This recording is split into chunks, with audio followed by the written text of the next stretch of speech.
बर्बरीक से खाटू श्याम बनने की कथा। बर्बरीक पांडुपुत्र भीम के पौत्र थे। बर्बरीक ने अपनी तपस्या से 3 तीर हासिल किए। महाभारत काल के युद्ध में उन्होंने युद्ध में जाने की इच्छा जताई और अपनी माता का आशीर्वाद लेकर निकल गए।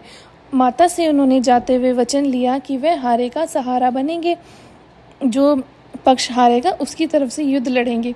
ये बात श्री कृष्ण को पता चली कि कोई योद्धा है जो युद्ध को एक बार में ही समाप्त कर सकता है, इसलिए वह उसकी परीक्षा लेने के लिए आ गए। उन्होंने ब्राह्मण रूप लिया और बर्बरीक से कहा कि वो इस पेड़ के पत्तों में एक तीर से छेद करके दिखाए। बर्बरीक ने सारे पत्तों में एक तीर से छेद कर दिए। बर्बरीक ने सारे पत्तों में छेद कर दिए तो श्री कृष्ण ने अब एक पत्ता अपने पैरों के नीचे दबा लिया, पर बर्बरीक को वो भी पता चल गया। उन्होंने कहा, प्रभु अपने पैर हटाइए, एक पत्ता आपके पैरों के नीचे है, वरना तीर आपके लगेगा और आपके पैरों में घाव हो जाएंगे। श्री कृष्ण बर्बरीक को मान गए।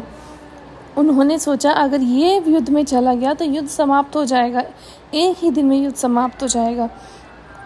तो उन्होंने उससे दान देने को कहा। श्री कृष्ण ने बर्बरीक से दान मांगा तो बर्बरीक ने कहा कि मांगे ब्राह्मण, आपको क्या दान चाहिए?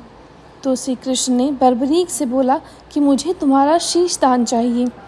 अब बर्बरीक हैरान हो गए कि ये ब्राह्मण शीश दान मांग रहे हैं, तो ये कोई साधारण ब्राह्मण नहीं हो सकते। इसलिए उन्होंने कहा कि हे प्रभु, आप अपने वास्तविक रूप में आए, क्योंकि जो शीश दान मांग सकता है वो कोई साधारण ब्राह्मण तो हो नहीं सकता।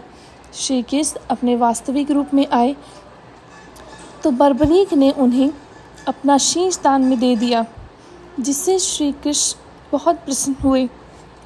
लेकिन बर्बरीक ने श्री कृष्ण से अपनी एक इच्छा बताई और कहा कि वो महाभारत का युद्ध पूरा देखना चाहते हैं।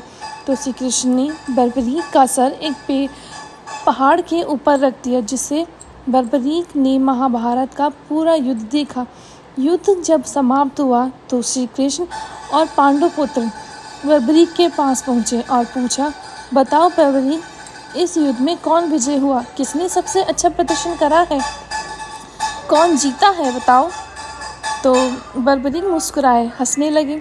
युधिष्ठिर अचंभे में रह गए कि ये बर्बरीक मुस्कुरा क्यों रहे हैं, हमने इनसे साधारण सा प्रश्न ही तो पूछा है। तो बर्बरीक ने बोला कि हे पांडुपुत्र, मुझे तो पूरे युद्ध में सिर्फ श्याम ही दिखाई दिए हैं और श्याम का सुदर्शन चक्र दिखाई दिया है। श्याम ही लड़े हैं, श्याम ही जीते हैं, श्याम ही हारे हैं, और मुझे इस युद्ध में कोई दिखाई नहीं दिया।